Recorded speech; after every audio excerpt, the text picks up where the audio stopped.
Plaisir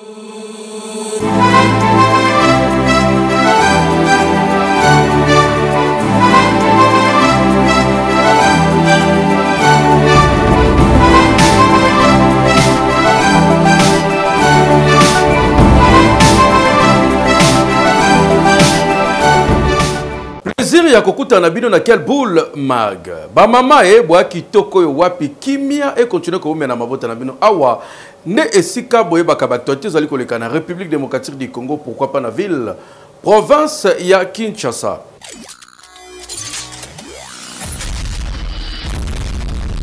To fongo la quel boule mag ya lelo na scandale to honte ne parti cher ya Moïse Katumbi bazali ko benga yango honorable Christian Mwando Sima batwazo tuna nini ezuye est-ce que baza débauché na union sacrée ko kamo passa ke ko déposer bon dossier na union sacrée kuna na niveau ya makambo tali na parlement pour que poste ya rapporteur adjoint ezongela bango, mais parti ya Moïse Katumbi balobi pona bango zali makambo soni batindi ete est-ce que bakabwani tote totalela.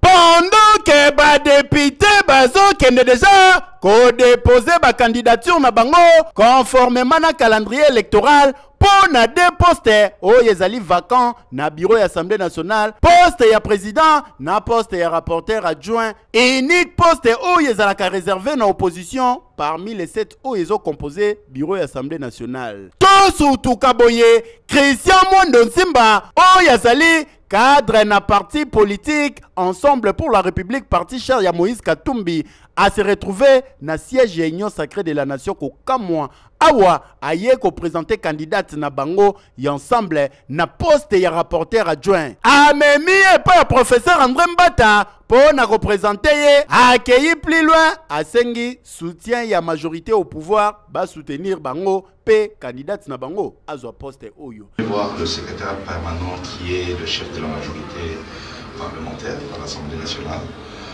dans le cadre des concertations en tant que moi-même chef de l'opposition à l'Assemblée nationale, parce que, comme vous le savez, il y a des élections concernant les membres du bureau, le président et le rapporteur adjoint, et donc il était nécessaire qu'on puisse se concerter pour les candidatures qui seront présentées. Donc, officiellement, nous sommes venus présenter à la majorité notre candidate officielle, qui est l'honorable Clotilde Moutita, pour que nul n'en prétexte ignorance.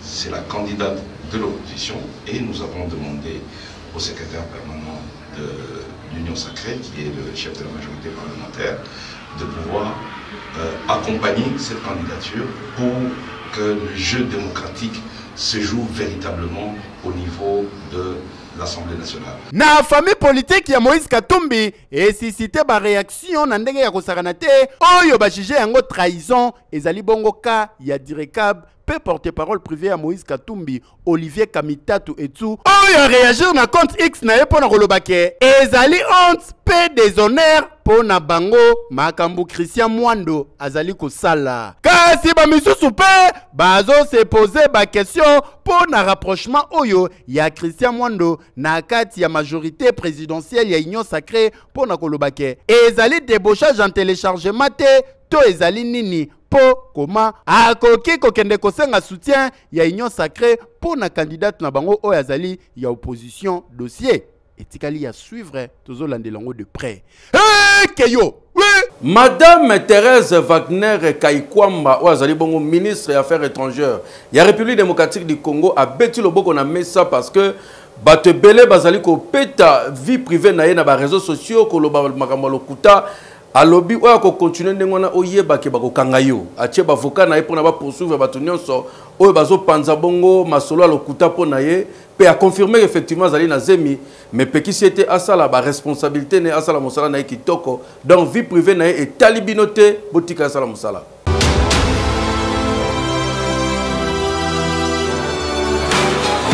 Madame Thérèse Kaikwamba wazali bongo patronne ya diplomatie congolaise Mama kitoko atondisama mayela azali ko défendre diplomatie ya République démocratique du Congo ya ko sambate.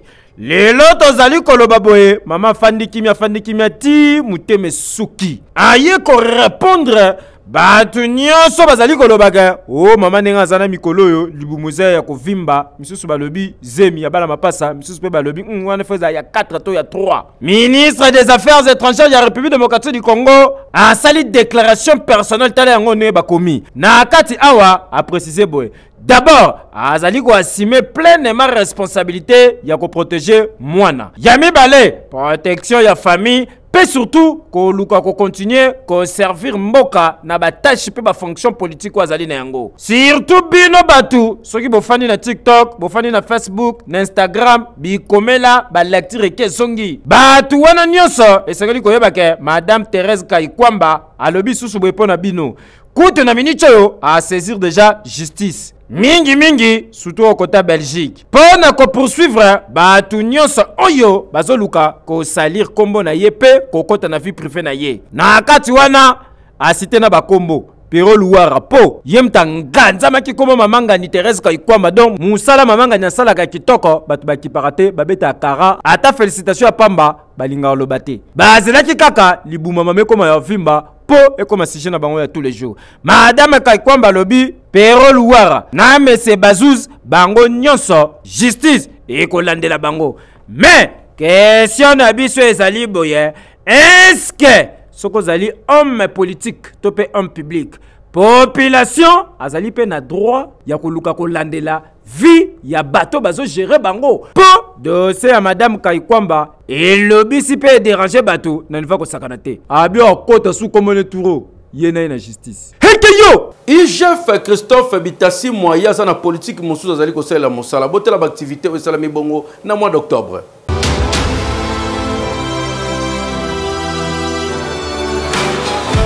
École de l'IGF ezalaka magazine spécialisé et sika balobelaka ba activité mensuelle oyo elekanaka na inspection générale des finances IGF. Kasi esengeli koyeba ke école de l'IGF ya mois d'octobre yango yo bolanda bongo extrait oyo eza parmi ba actualité phare oyo elekani na école de l'IGF ya mois d'octobre. Mercredi 15 octobre, un échange de haut niveau a réuni autour d'une table la délégation de l'inspection générale de finances et celle de la Banque mondiale. Il était question pour cette institution des Bretton Woods de s'enquérir des objectifs et résultats des missions de contrôle de l'inspection générale de finances dans le cadre de la redevabilité. Ça s'est déroulé dans cette salle, Jules Alingete Key du nouveau bâtiment, Étienne Tshisekediwa Mulumba. Reportage. Mercredi 15 octobre 2025, un échange de haut niveau a réuni autour d'une table la délégation de l'inspection générale des finances et celle de la Banque mondiale. Il était question pour l'une des deux premières institutions de Bretton Woods pour la reconstruction et le développement communément appelé la Banque mondiale de s'enquérir des objectifs et des résultats des missions de contrôle organisées par l'IGF ainsi que de l'exploitation obtenue de ces résultats dans le cadre de la redevabilité.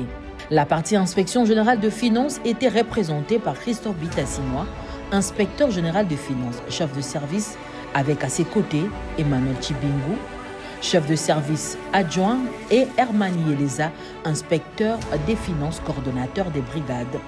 Du côté Banque mondiale, 5 délégués ont pris part aux échanges, dont 2 envoyés spéciaux de la Banque mondiale en présentiel et 3 en conférence call, conduite par le représentant de cette institution à partir de Washington. Les deux parties ont mené des discussions sur les solutions envisageables dans le cadre du contrôle des finances publiques, mais aussi des axes d'appui éventuels de la Banque mondiale pour permettre à l'IGF d'œuvrer avec plus d'efficacité dans le développement de la RDC. Selon le chef de service de l'IGF, Christophe Bitasi-Moi, cette rencontre vient à point nommé car voulue à la fois par l'IGF et par la Banque mondiale. La Banque mondiale finance la réforme des finances publiques en RDC et a déjà apporté son appui à l'IGF pour lui permettre de faire plus. Selon le gendarme financier Christophe Bitasi-Moi, l'appui de la Banque mondiale est déjà acquis et il permettra à la RDC de renforcer ses capacités pour une meilleure surveillance des finances publiques au Congo-Kinshasa.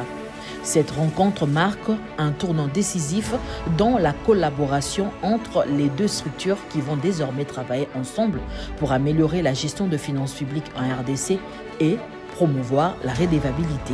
Papa, maman, ndeko mwasi to mobali, pona kozwa information nyonso sur Inspection Générale des Finances et code de l'IGF yangoyo, landaka na bokebi penza pona ko s'informer kitoko. Eki! Toke ne bon na dossier ya concert ya Stade de France ya Fally Ipupa o ningi saki ba congolais belé pona likambo ya financement ya gouvernement. Fally Ipupa na Top Congo a réagi pona kolobake atikala ko senga mbongo te.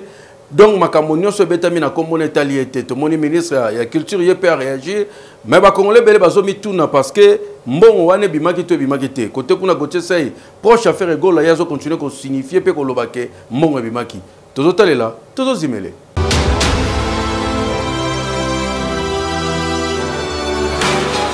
Polémique autour ya document oyo bandaki ko circuler depuis début ya semaine na ba réseaux sociaux na mbongo oyo gouvernement congolais est déboursé pour na concert ya Fally Ipupa ya le 2 mai 2026 na Stade de France, montant chiffré na $985,000 américains. Batu misusu balobaki ezali ya solo, misusu balobi ezali luvunu. Kasi ekomaki tour ya ye moko Fally Ipupa alobi malgré tout na ape mwana mama Monique na pa Faustin ngamoko na ya ko éclaircir opinion sur makambo nyonso ezali kolobama sur ngai. Na radio Top Congo awa Aigle atalisi noir sur blanc ke asali déjà 20 ans de carrière depuis banda makambo na ye atikala kozwata un likuta tête de la part ya gouvernement congolais pour nous soutenir oyo nyosa salaka na musique na ye akei plus loin pour na confirmer que asi azwa déjà caché na ye ba matériel nyoso c'est sombama ba billet d'avion et si sombama voire même bilamba ba kolata nyoso eza nango déjà prêt kutu yendenga zawana aza demander ti. Bon, en tout cas bato pona bato balingaka ngai boye bake d'entrée de jeu, concert à Fally, ils en a besoin que Moutoumouaya pour soutenir Pazangi, $2 et Rocha par carte, $3 et Yarosa les lots au non, on n'a pas besoin parce que concert ils ont dit déjà tâchez tout ça. Ba matériel ba si ba loua, stade c'est louama, ba billet d'avion c'est sombama, bilamba c'est sombama. Bon, Moutoumouaya a Thompson appelle ça un bon pour na boakai. Parce que je ne pense pas, aujourd'hui ça me fait quand même mal. Ceux qui doivent soutenir concert, en tout cas, je ne suis pas au courant. On rendez-vous le 2 mai au Stade de France pour une grosse fête mondiale, Pâques africaine. Bon, hashtag, c'est la biso makam. Koka mwaka na même dossier oyo journaliste Gauthier Seye reconnu proche et artiste fait rigola ye pa ye kopesa ba éclaircissement na ye awa pona ko affirmer de nouveau que Fally Ipupa azwa déjà mbongo oyo ya gouvernement na nzela ya ministère ya culture kala depuis mois d'août kutu ndenga zawana hôtel de ville ezo baxela lisusu $1,500,000 américains pona ko soutenir kaka concert na ye oyo ya le 2 mai na Stade de France. Un mois avant, ils annonçaient gouvernement VIP, gouvernement éco-soutenu. Ils savaient déjà la ventilation même Yambongo. Donc, c'est-à-dire qu'ils étaient dans les coups. Et vous avez vu un de ces communicateurs aller voir Madame la ministre, un secteur ou un ministre où le gouvernement ne peut pas s'engager dans une activité s'il n'y a pas de soubassement. Pendant ce temps, ministère de la Culture, Art et Patrimoine n'a communiqué rendu public na date ya le 6 novembre oyo bango moko baye kotalisa noir sur blanc que batikali ko engager démarche moko te pour na ko remettre ba fond na artiste Fally Ipupa pe nyonso oyo ezali koloba manango na ba réseaux sociaux eza mwanza. Ba affirmer bango moko noir sur blanc que artiste atikali pe kosenga bango un likuta te nani azoloba ya solo nani azoloba lukuta jusque là dossier oyo etikali à suivre ba congolais musu bazomituna est-ce que zana batu mususu ba betaki shita sima te na kombo ya Fally Ipupa pour ba kende kobimisa mbongo na gouvernement congolais wana ezali parmi ba grande question mais production na Stade de France congolais nyoso aza pour congolais nyoso azo soutenir pour eza vitrine ya munene oyo kote encore une fois culture congolaise na niveau international. Keyo ba condamnation et sopani lokola mvula na procès ya Honorina mwana ndenge tobenga kai awa ndeko mwasi wakenda kosala braquage na Royal Bank ya Victoire boyebi ke ezana ba unité pe ba soldat oyo bazwaka ye misisu batiaki ye na ba condition mabe ba violaki pe batiaki misapi la justice est condamnée bango.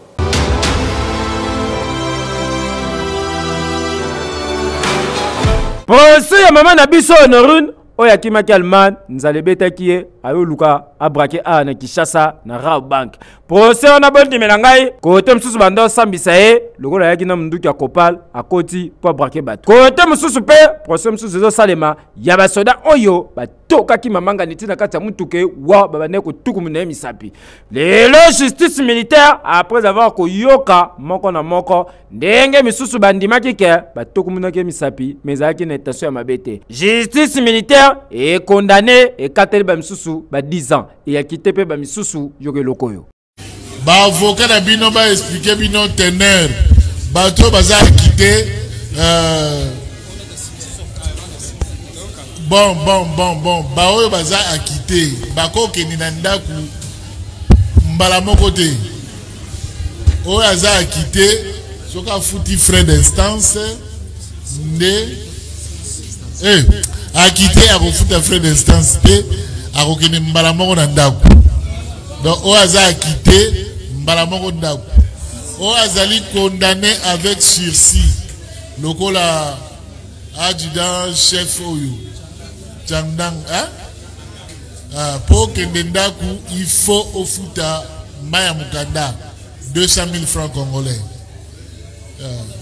Soko za nango lelo ofuti da greffier bakoye bandenge bakosala. Parmi bato bakite tomoni colonel Désiré yeyo ndenge bomoni le sambo c'est le sambo ekeye pona lakisake yazaki na innocent surtout basoda mingi basambela nzambe na nenga solo ata baba pasteur baleki kuba nanyo.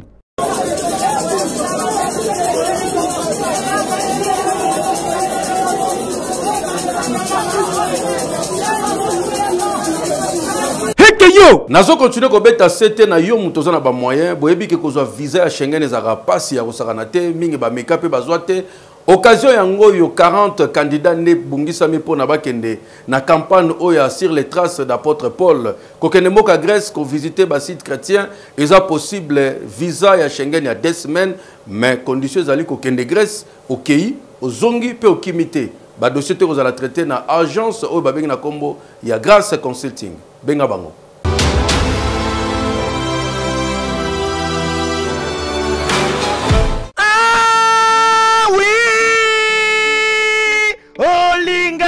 Kokende mikili ya mpoto occasion yangoyo o participer bongo na tourisme chrétien sur les traces de l'apôtre Paul et longo na agence de voyage ya sur Grâce et Consult. Papa mama occasion yangoyo yale kukumate ozwa bongo visa Schengen ya 14 jours s'il vous plaît pour na tourisme bongo na mboka Grèce otala bongo pays à civilisation au visiter ba ville locaux la corétien Thessalonique oyo yokaka na Bible omona yango mamona meso welisa na 3429 € ozwa visa Schengen au bénéficier bongo na 2 semaines ya séjour logement transport plus guide touristique oyo akotambusa yo na séjour na yo mobimba. Occasion à ne pas manquer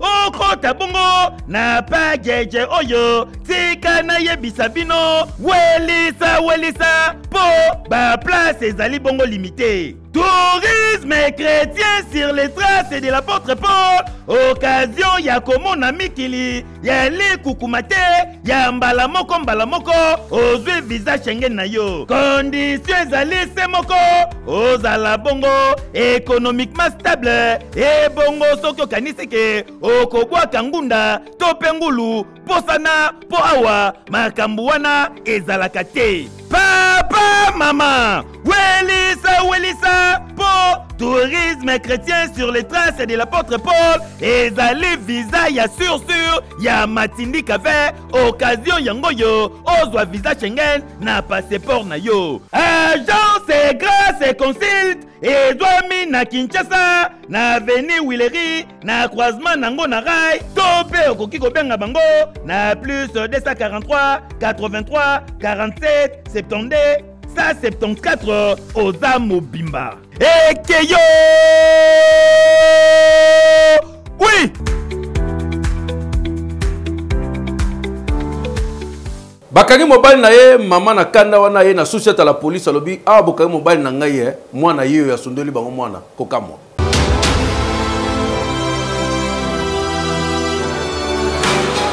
Mwana mwasi bozali komona zali kopelisa misu boye bakangi mobali na ye aza muyibi bakende koyiba na agence tango kaka yoki sango ke bakangi mobali na ye awa tozali na commune Masina na marché de la liberté abwaki mwana asundoli ye wana po balibere mobali na ye akimi ba policier puis batimela jeune na ye balandeti bazio ba bazongisele mwana babi mama zoma na notika bajozo sala wana abandi koluka ba rezo oya azana nzala aliete mutakangisi mobali na lie ameli yena mwana bazana nzala yango ye kosundola bango mwana bapesa papa na ye ya muyibi akende na ye parquet kokamwa yoka communication Télémior atela ngwa alokwa lilala na mbongo moyibi mobali na ye azali moyibi bakoti na butu na agence bayibi ba marchandise bato na kati ya agence bakangi bango 3h baye na bango awa na boloko basambisi bango bazozela bafuta biloko ya bato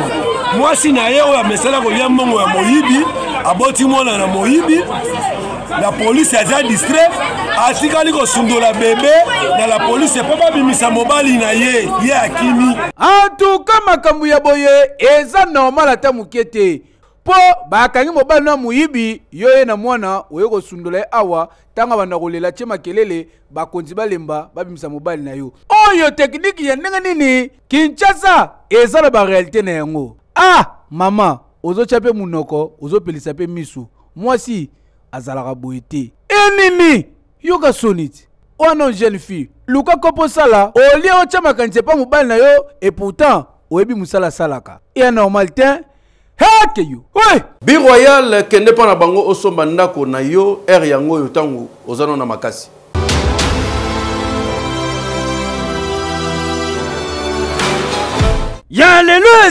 Yalelo esika bondi benangai Cité Bi Royal balobi ngonga ekoki yo mona ya poto musala na yo bachoma ba $1500 nzoka baninga batimbela bakoma na ba 3 mapangu ba 4 mapangu lelo ata bazate bakokoma bamvwandu kombe kotikala po papa mama basomba mapangu lelo tozali koloba ba Cité Bi Royal elongo na boss Monsieur Bikeli ya Miss John basopi mapangu ya kosopa na mbongo ya mukele kata fourmi mbongo ya mikate mbongo ya babombo mbongo ya bamega ya 6 mois okomi kololo pango awa na komini ya nsele na bibu andimela ngai nzelo bozali komona ezali nzela ya rocade place misala ezali kosalema deja tala ndenge nzela ezali kobetama tala ndenge babali koboka deja mabanga nzela mpona kolakisaka soko sombi lopango awa okonio kwa mate okotonga ta ndako etage olamuki na tongo okomi voisin mzuri na $1500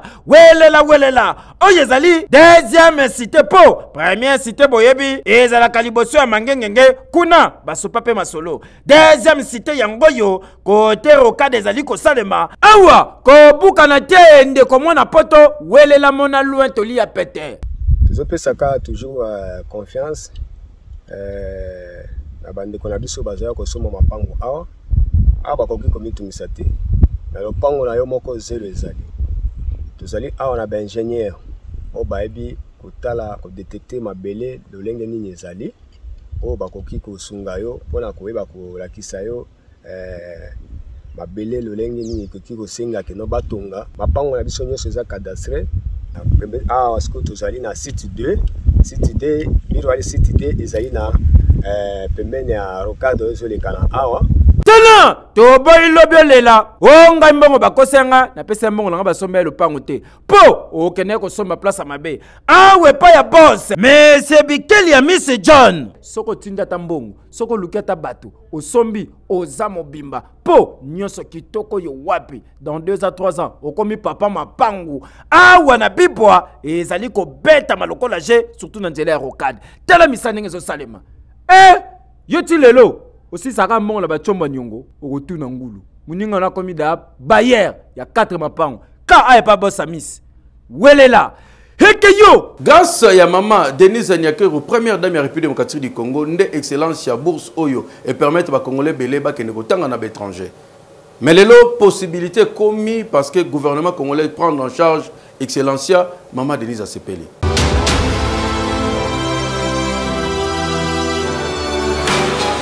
Ah oui!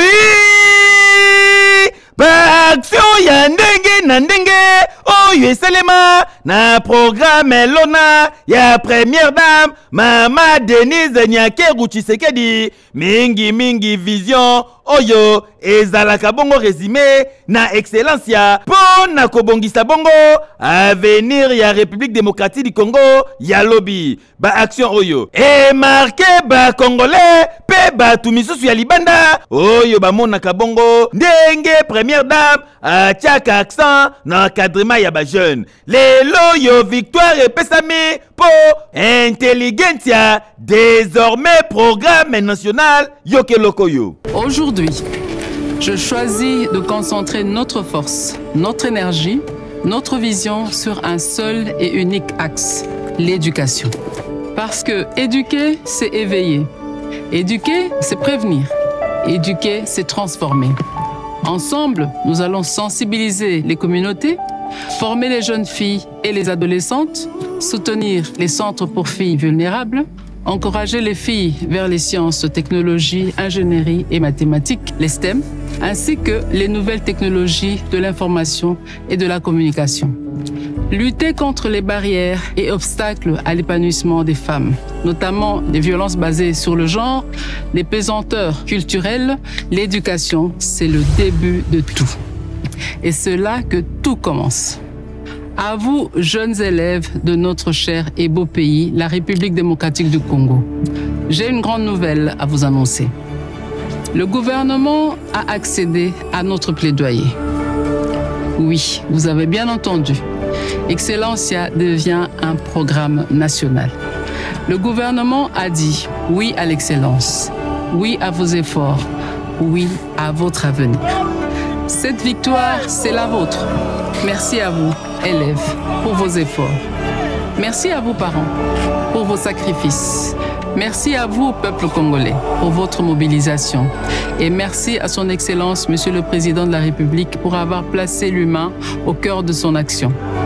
L'avenir du Congo s'écrit à l'encre de l'éducation, avec beaucoup de courage. Ekei! Peta winner na 500 fois pas mais possible comme vendre.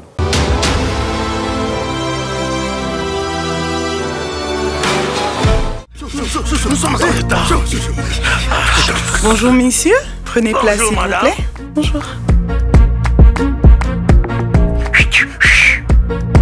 Bonjour. Bonjour. Vos billets sont déjà prêts. Votre billet économique. Merci. Votre billet économique. Merci. Ah, désolé, monsieur, vous êtes en business class. Vous pouvez venir avec moi? Ouais. L'are, c'est la vie. Il y a beaucoup de gagnants. Certains sont parmi vous. Composez étoile 404 yes. Betana Jumbo avec M-Pesa. Du nouveau. Aussi avec Airtel Money. Nini wana boso beta. Donc dans le quartier Konde toza na commune ya Selembao pour population 4 ça fait le cas na libaya oyo mais modèle ezaleli mawa.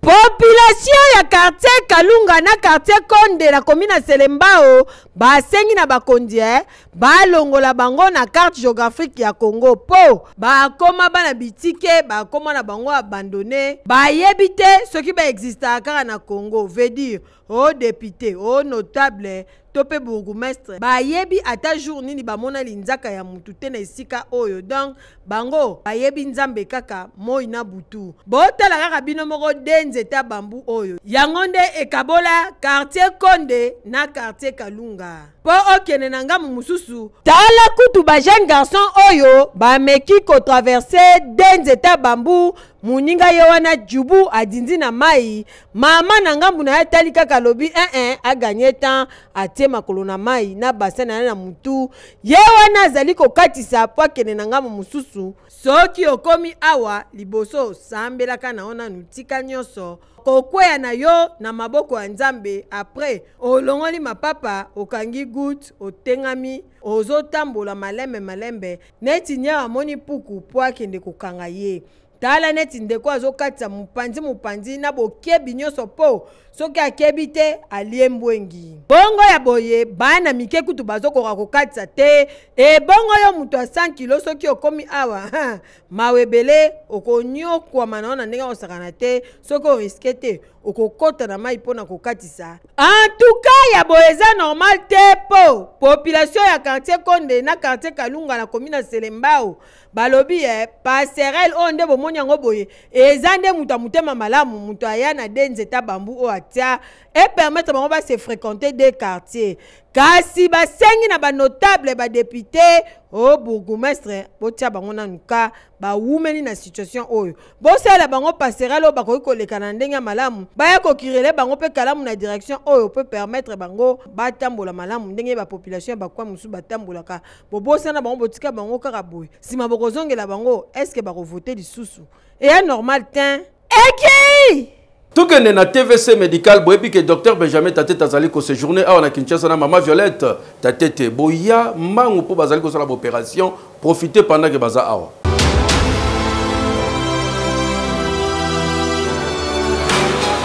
Lelo na Kinshasa pe na République démocratique mobimba bayeba ke batu baya kosilisa kimvuni kisakata pe kiduka ya makambu ya kokendaka kozwa basoins de santé à l'étranger bango yo couple Tatete ya docteur Benjamin Tatete pe ya mama Violette Tatete bakiselaka ye mama Mwilu nde bacha en place TVC médical oyo zali ko répondre bongo na ba norme internationale. Docteur Tatete azala na TVC médical pour proposer ba diagnostic, hein, proposer d'abord diagnostic à malamu.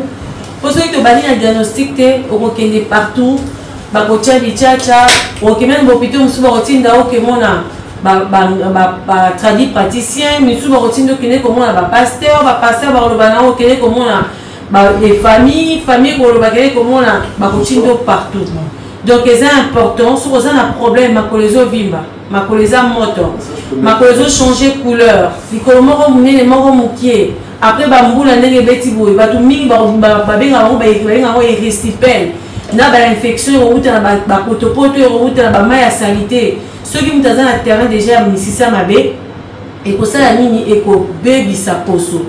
Il y a un moment qui va porter du marami après mboula sur une boule bêta qui donc les autres bêta vraiment population vous êtes très très prudent ceux qui m'a commis au vimba boya côté ah docteur Asali tout le monde qui mis ça nous faisons un numéro au fond malgré tout ça qui est intervention torochai tonga pour le kanga misisa wana il y a un important qu'il y a ta consultation pour la pour ça là ba bilan pour donc ça va faire une sous kanga quitter autre kanga quitter mais quoi docteur kanga qui monsieur ngola muka ya monde espoir ko tuba tonga pona ko diminuer pression et ça très important on va se faire qui doit quitter et ça des malades. Papa maman ne vous trompez pas d'adresse. Soki olingi ozwa basoins de santé à qualité supérieure qui mana TVC médical oyo zwami na Kenge 77 commune ya Ngiringiri yo pe oza libanda oyo olingi bandeko na yo basa la prise en charge na TVC contacter équipe ya TVC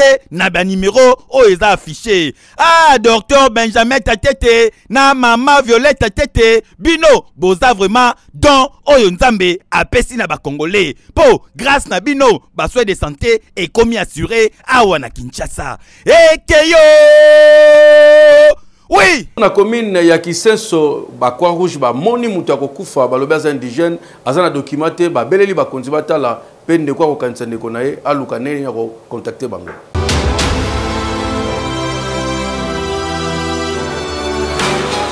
Ah toza na commune ya Kisenso positionnement na quartier Kabila tuvandaki na tongo na poste na biso ya Croix Rouge tomoni bakonza l'état ba bien biso la police na chef du quartier un papa moko akufi bon selon la population m'a dit que papa ngo atongaka mapapa awa basi baza kasi papa ngo akufa ba bien banda kobela donc papa ngo pas non identifié papa na papa awa papa ebani pesa wuti te papa za na famille moko te bon et ça dit pas si na bato mingi batambola ka sa identité babi papa umeli awa azata na identité moko te yango bakonza l'état babengi soto ya tolongola nzoto ya papa tomemango na malita tosala na bainesi baotala image oyo nzoto ya papa oyo bayebi ye baya na commune ya Kisenso quand toki na morgue pour te notika papa en tout cas mutu nyonso faut singa otambo na carte d'électeur carte d'identité pour retrouver yo papa siko akufika kaboye famille eza te donc esali pasi yango bakonte leta apesa so ordre tolongo na corps